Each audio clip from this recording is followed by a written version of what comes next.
One day വ്യൂസിൻ്റെ പുതിയൊരു വീഡിയോയിലേക്ക് എല്ലാവർക്കും സ്വാഗതം. അണ്ണൻ ഇന്നൊരു ബ്യൂട്ടീഷ്യനായിട്ട് മാറിയിരിക്കുകയാണ് കേട്ടോ. വേറെ ആരുടെയും ബ്യൂട്ടീഷ്യനല്ല, നമ്മളെ റാണിയുടെ ബ്യൂട്ടീഷ്യനാണ്. ഡേ ഡേ ഡേ ഡേ അതിൻ്റെ ഇടയ്ക്ക് അടി കൂടിയില്ലെങ്കിൽ പറ്റത്തില്ല അവർക്ക്. മീശ ഇപ്പം കട്ട് ചെയ്യും, നോക്കിക്കോ. ഈ മീശ ഉണ്ടല്ലേ പിടിച്ച് കട്ട് ചെയ്ത് കളയല്ലതിൻ്റെ. ദേഷ്യം വാശി അസൂയ, മെയിൻ സാധനം അസൂയാണ്. അപ്പം ഇങ്ങോട്ട് മാറ്, റാണമ്മയുടെ വീഡിയോ എടുക്കട്ടെ. ഇതാണ് താരത്തിനെ കൊണ്ടുവന്ന് കിടത്തിയിരിക്കുകയാണ്. അവിടെ കുറേ അവളെ എണീപ്പിച്ച് നിർത്തണ്ണ, നിൽക്കാൻ പറ അവളുടെ അടുത്ത്. റാണിയുടെ ദേഹത്തെ ഇപ്പം ശരിക്കും രോമം ഭയങ്കരമായിട്ട് വളരുന്നവളാ. അപ്പോൾ അതൊക്കെ ഒന്ന് വെട്ടി ഒന്ന് ലെവൽ ചെയ്യാമെന്ന് കരുതി. കാലൊന്നും കാണാൻ വയ്യ, ബാക്ക് വശത്ത് എല്ലാം ഇങ്ങനെ രോമം വളർന്നിങ്ങനെ തൂങ്ങി കിടക്കുക. ചക്കി ഒന്ന് മാറിത്താ നീ, ഞാൻ വീഡിയോ എടുക്കട്ടെ. എവിടെ മാറാൻ? ഒരാളെ ബ്യൂട്ടീഷ്യൻ ചെയ്യാൻ കൊണ്ടുവന്നു കഴിഞ്ഞാൽ ബാക്കി എല്ലാണവും കൂടെ ആ ടേബിളിൽ കയറിയിരിക്കും. വാല് വെട്ടണോ? വാല് വെട്ടണ്ട, വാല് ചീകി വൃത്തിയാക്കിയാൽ മതി. ആ പള്ള ഭാഗമൊക്കെ ഉണ്ടോ, വയറിൻ്റെ അടിഭാഗമൊക്കെ തൂങ്ങി കിടക്കുന്നു. അവിടെ കുറച്ച് കട്ടാണി ബ്യൂട്ടീഷ്യൻ ചെയ്യാൻ വേണ്ടി നിന്ന് തരുന്നുണ്ട. റാണിയുടെ ബ്യൂട്ടീഷ്യൻ മിസ്റ്റർ രാജേഷ് ഉണ്ടാ.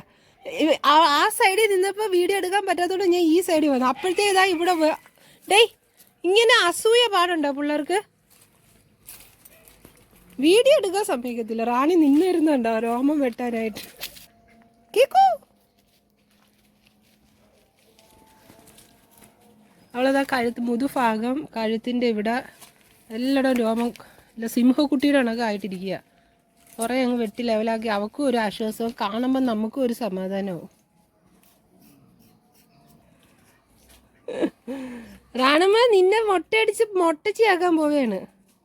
റാണി ഇത്രയും ദിവസം പൂടച്ചിയായിരുന്നു, അത് മാറ്റിയപ്പോൾ നമ്മൾ മൊട്ടച്ചിയാക്കാൻ പോവുകയാണ് റാണീനെ. അണ്ണൻ്റെ കഴിവുകൾ മുഴുവൻ ഇപ്പോൾ അണ്ണൻ പുറത്തെടുക്കും റാണീനെ ബ്യൂട്ടീഷ്യൻ ചെയ്ത്. റാണിയുടെ മുഖത്ത് അണ്ണൻ ഒരു താജ്മഹൽ ഇപ്പം പണിയും. മുഖത്തല്ലല്ലോ, റാണിയുടെ ദേഹത്ത് അണ്ണനിപ്പോൾ ഒരു താജ്മഹൽ പണി.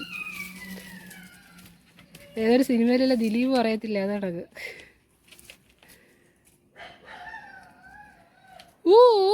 അവിടെ താഴെ തുമ്പി കൂട്ടില്ല കേട്ടാ, വില്ലത്തി ചട്ടമ്പി, അതിൻ്റെ ആ താഴെ ഒരു വിളി കേൾക്കുന്ന ഊന്ന്. അങ്ങനെ കുനിഞ്ഞിരുന്ന കേട്ടാണ. സന്ധ്യയായപ്പോഴേ നമുക്ക് സമയം കിട്ടിയത് രോമം വെട്ടാൻ വേണ്ടി. വാല് മാത്രം വെച്ചിട്ട് ബാക്കി കംപ്ലീറ്റ് വെട്ടിയെടുത്ത എന്താ പോലെ ഇരിക്കും. റാണമ്മ, റാണി എന്തൊക്കെയുണ്ട്? സുഖമാണോ? അടിപൊളിയല്ലേ രോമം വെട്ടിയപ്പോൾ? ജിമ്മി കുട്ടോ, ജിമ്മി പൊട്ടാന്ന് വിളിക്കുക. അപ്പോഴും നോക്ക്, ജിമ്മി പൊട്ടാ ഉണ്ടാ. അപ്പുറത്ത് പശു എരുമയെ കണ്ട് കരയുന്നു. അതിൻ്റെ പശുവല്ല, എരുമയല്ലാണ്, അത് പോത്താ. അപ്പുറത്തെ പെരയിടത്തില്ലേ പോത്ത് കരയുന്നു, ആ സൗണ്ട് അവൻ ശ്രദ്ധിക്കുന്നു. വൈറ്റിക്കുട്ടീനെ വൈറ്റിയെ കുളിപ്പിച്ചിട്ട് കൊണ്ടുവന്ന് ഇരുത്തിയാണ്. ആ താഴെ നിർത്തിയിരുന്നപ്പോൾ അവിടെ നിൽക്കാതെ അവൾ ഓടി മേളിൽ മണ്ണിൽ വന്ന് തുടച്ചിട്ടുണ്ട് പുറം മൊത്തം. അത് ബെൽറ്റ് അതുകൊണ്ടാണ് കഴുത്തിലില്ലാത്ത, ഊരിയിട്ടിരിക്കുക. ഉണങ്ങിയിട്ടേ ബെൽറ്റ് ഇട്ട് കൊടുക്കും. വൈറ്റിയൊക്കെ താഴെ പോ. അയ്യോ, ഇനിയിപ്പോൾ രോമം വെട്ടി കഴിയുമ്പോൾ റാണി പകുതിയേ കാണും. എന്തുമാത്രം രോമം വെട്ടിയെടുത്തു. ഇതെല്ലാം കൂടെ എടുത്തൊരു തലകണി ഉണ്ടാക്കാനുള്ള രോമമുണ്ട്. റാണിക്ക് ഇത്ര രോമം വളർന്നതേ സർജറിക്ക് ശേഷമാണ് കേട്ടോ. അവളെ വന്ധീകരിച്ചതിന് ശേഷമാണ് അവൾക്ക് രോമം വളർച്ച കൂടിയത്. മറ്റത് വാലിലൊന്നും ഇത്ര രോമമൊന്നും ഇല്ലായിരുന്നു. വാലിന്നല്ല, ദേഹത്തൊന്നും ഇത്ര രോമം ഇല്ലായിരുന്നു റാണിക്ക്. അപ്പം വന്ധീകരിച്ചതിന് ശേഷം ഭയങ്കരമായിട്ട് രോമമായി റാണിക്ക്. താറാവ് ചെയ്യുന്ന പണിയുണ്ട്, അതോ കോഴീനായിട്ട് ഓട്ടിക്കുന്നുണ്ടോ? ഒരു പൂവൻ താറാവുണ്ട് ഇവിടെ. ആകപ്പാടെ ഒരു പെടപ്പൻ കൊച്ചാ ഞങ്ങൾക്ക് ഇവിടെ ഉള്ളത്, പെടക്കോഴി. അതിനെ ജിമ്മി പിടിക്കണ്ട ഇഞ്ഞ് പോരാ. ഞാൻ പിടിച്ചു മാറ്റാം, ഇഞ്ഞ് പോരണ്ട. ജിമ്മി വന്നപ്പോഴത്തേക്കും പേടിച്ചോടി ഓട്ടം കണ്ട. ആ പെടക്കോഴി അവിടെ നിൽക്കാതെ സമ്മതിക്കത്തില്ല. ഇവൻ എപ്പോഴും ഉള്ള കുഴപ്പം. അവൻ പോയി കൂടി കയറാ. ഇതിപ്പോൾ ഒരാഴ്ച കഴിയുമ്പോഴേക്കും നോക്കണം, വീണ്ടും ഇല്ല ചെമ്മരിയാടിൻ്റെ കണക്കങ്ങ് വളർന്നിറങ്ങും. ബട്ടക്സിൽ അവിടെ വാല് വെട്ടല്ലേ, വാലാണ് റാണിയുടെ ട്രേഡ് മാർക്ക്, അത് വെട്ടല്ലേ. കാലിൻ്റെ പെണ്ണേ അതിൻ്റെ ഇടയ്ക്ക് വൈറ്റ് വന്ന് റാണിയുടെ രോമം. ഡേ എന്തു അടി കാണിക്കുന്നത്?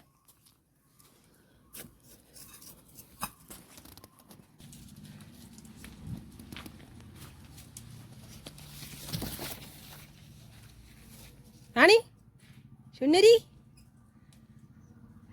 വാല് നമുക്ക് ഒരു ഹെയർ ബാൻഡൊക്കെ ഇട്ട് കെട്ടിയൊക്കെ വെച്ചാലാ. ചെടിയുടെ അവിടെ നോക്കി കെട്ടിയണേ. താഴെ ആരോ ഒരാൾ കുരച്ചപ്പോഴത്തേക്ക് എല്ലാവരും കൂടെ ഓടി. അപ്പോൾ റാണി കൂടെ ഓടാൻ നിന്ന്. അങ്ങനെ നമ്മൾ പിടിച്ചു നിർത്തി. കോഴിയമ്മ കൂട്ടി കയറണോ വേണ്ടയോ, കൂട്ടി കയറണോ വേണ്ടയോ എന്നും പറഞ്ഞ് ഇങ്ങനെ നിൽക്കുക. കയറിക്കോ കയറിക്കോ കയറി കൂട്ടി കയറൂലേ കൂട്ടിൽ. അവളെ നമ്മൾ എടുത്താക്കണം കൂട്ടിൽ. വേണ്ട പൂവെന്തോ പിന്നെ വന്നിട്ടാ ഓറാ. വലിയ കഷ്ടം തന്നെ അവൻ്റെ കാര്യം. കാണുമ്പോ കൂടെ അല്ലേ കോഴിയമ്മേനെ താറാവ് ഓട്ടിച്ചാ? ഓന്ന് അവ ഓട്ടിച്ചാ മോളാ. ആ താറാവറൊക്കെ കുരുത്തം കിട്ടാനാ. നമ്മളെടുത്തോണ്ടാക്കാം കൂട്ടില്ലേ, നമ്മൾ കൂട്ടിക്കൊണ്ടാക്കാം. അവ ഓട്ടിച്ചപ്പോഴത്തേക്ക് ഓടിയെന്ന് ഞങ്ങളെടുത്ത് വന്നേണ്ട.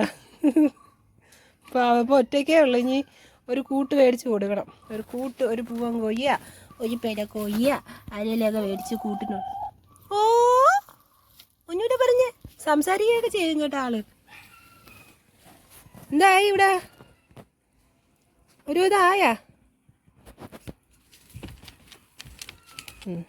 വീഡിയോ മറയ്ക്കാൻ വേണ്ടി ഫ്രെയിമിൽ വന്ന് നിൽക്കുന്നുണ്ടില്ലേ? എന്നാ നിനക്ക് രോമമില്ലല്ലേ, പിന്നെ നീ എന്തിനാ ഇവിടെ വന്ന് നിൽക്കുന്നത്? നിന്നതാ ഈ രോമം ഞാൻ വിട്ടു നോക്കിക്കോ. ഈ വടയുണ്ടല്ലേ, ഈ വളച്ചു വെച്ചുണ്ടോ? എന്തോ റാണിയെ നിന്ന് തളർന്നു കേട്ടോ. പാവം അപ്പോഴങ്ങ് ഇരുന്ന്. സന്ധ്യയായി, നേരം ഒരു സന്ധ്യയായി തുടങ്ങി. അതാ ലൈറ്റ് ഡിമ്മായത്. ഞങ്ങൾക്കിപ്പോഴാണ് സമയം കിട്ടിയത്, ജോലിക്കൊക്കെ പോകുന്നതായതുകൊണ്ട്. ഫൈനലി ഇതാണ് റാണിയുടെ ദേഹത്തു നിന്ന് വെട്ടിയെടുത്ത രോമം കേട്ടോ. ഒരു ശകലം മാത്രമേ വെട്ടിയിട്ടുള്ളൂ നമ്മൾ. ഇത് തന്നെ ഇപ്പോൾ ഒരുപാടുണ്ട്.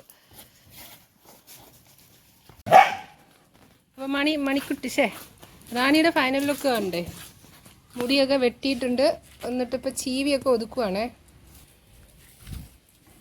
റാണി മുടിയൊക്കെ വെട്ടിയിട്ട് ചീവി ഒതുക്കി ഫൈനൽ ലുക്ക് ഇപ്പം കാണിച്ചു തരാം. വാല് വെട്ടിയിട്ടില്ല കേട്ടോ. വാല് നമ്മളൊന്നും ചെയ്തിട്ടില്ല, തൊട്ടിട്ടേ ഇല്ല വാല് ചീവി ഒതുക്കുന്നതേ ഉള്ളു. വേറാണെങ്കിൽ ഒരു ഹെയർ ബാൻഡ് ഇട്ട് കൊടുത്താലോ വാലിൽ, എങ്ങനെ ഉണ്ടെന്ന് അറിയായിരുന്നു. എടി ജാനു ഒന്ന് മാറടി. ജാനു ചേട്ടാ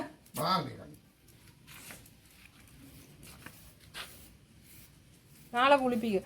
ഇന്നിപ്പം രാത്രി ആയണ്ടായി, ഇരുട്ടായി. സന്ധ്യ സമയത്താണ്, സന്ധ്യക്കാണ് ഇവിടെ മുടിയൊക്കെ വെട്ടി ലെവലാക്കിയത്. ഇനിയിപ്പം കുളിപ്പിക്കാൻ ഇനിയിപ്പോൾ കുളിപ്പിക്കാൻ പറ്റത്തില്ല, നാളെ കുളിപ്പിക്കത്തുള്ളൂ. ജാനു ഇങ്ങോട്ട് മാറിയേ. ഇനി അടുത്ത ആള് ചെല്ല്. പാപ്പൻ ചെല്ലുന്നുണ്ട്. പാപ്പൻ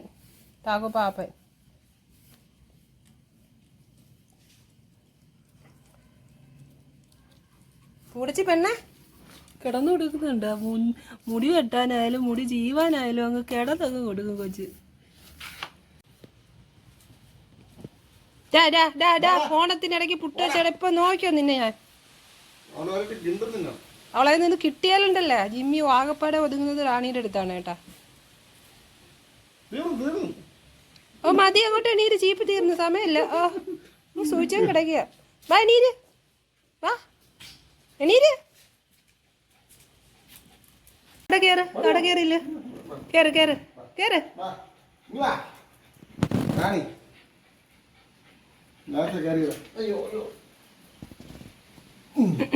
അപ്പൊ ഇതാണ് ലാനിയുടെ ഫൈനൽ ലുക്ക്. ദൈവമേ, ഈശ്വരൻ പോലും പൊറുക്കത്തില്ല ഇത് കണ്ടു കഴിഞ്ഞാൽ. കടിച്ചു പറിച്ചാണ് കണ്ടോ. അണ്ണനൊരു വല്ലാത്ത ബ്യൂട്ടീഷ്യനൊന്നുമില്ല. ഇതാണ്ട് കടിച്ചു പറിച്ചോടൊക്കെ ചെയ്ത് വെച്ചിരിക്കുന്നത്. ഈ ബ്യൂട്ടീഷ്യനെ എല്ലാവരും തേരി കണ്ടോ കേട്ടോ. താജ്മഹൽ പണിയുമെന്ന് പറഞ്ഞപ്പോൾ ഇത്രയും ഞാൻ പ്രതീക്ഷിച്ചില്ല. റാണി ഒന്ന് എണീറ്റ് നമ്മളെ പാവത്തിൻ്റെ ഷേപ്പ് പോയിക്കാണ് കടിച്ചു പറിച്ച് വെച്ചിരിക്കുന്നത്. ആ വാലിൽ തൊടാത്തോണ്ട് അത് അതുപോലെ അവിടെ ഇരിപ്പുണ്ട്. ബാക്കി കംപ്ലീറ്റ് ഭാഗങ്ങളും. കുഞ്ഞെ നിൻ്റെ ഐഡൻറ്റിറ്റി എന്നെ തിരിച്ചറിയാൻ പറ്റുന്നില്ലല്ലോ മോളെ. പോട്ട് ക്ഷമിച്ചു ഞങ്ങള എന്ത് ചെയ്യാനാണ്. ഇത് പിന്നെ പെട്ടെന്ന് കിളിയ കേട്ടാ, ഒരു 2 ആഴ്ച മതി. അതിനുള്ള ഈ വെട്ടിയ സംഭവങ്ങളൊക്കെ ഉണ്ട്. ഇങ്ങനെയൊക്കെ നമ്മൾ ഷേപ്പ് ചെയ്താണ് വെട്ടിയിരിക്കുന്നത് കേട്ടാ. ഇപ്പോൾ ഇത് 2 ആഴ്ച കൊണ്ട് വീണ്ടും ഇത് വളരും അവൾക്ക്. മെയിനായിട്ട് നമ്മൾ വെട്ടിയത് അവളുടേത് ഈ ഭാഗമാണ്. ഇവിടെ ഈ കാലിൻ്റെ ഇവിടെ ഇങ്ങനെ തൂങ്ങി ഇഞ്ഞ് താഴെ വരെ രോമം കിടന്നത്, അതാണ് മെയിനായിട്ട് വെട്ടിയത്. അപ്പോൾ സുന്ദരിയായില്ലേ? അപ്പോൾ ഇത്രയേ ഉള്ളൂ ഇന്നത്തെ വീഡിയോ. എല്ലാവർക്കും ബൈ. എല്ലാവരും ഈ ബ്യൂട്ടീഷ്യനെ നോക്കി വെച്ചോ കേട്ടോ.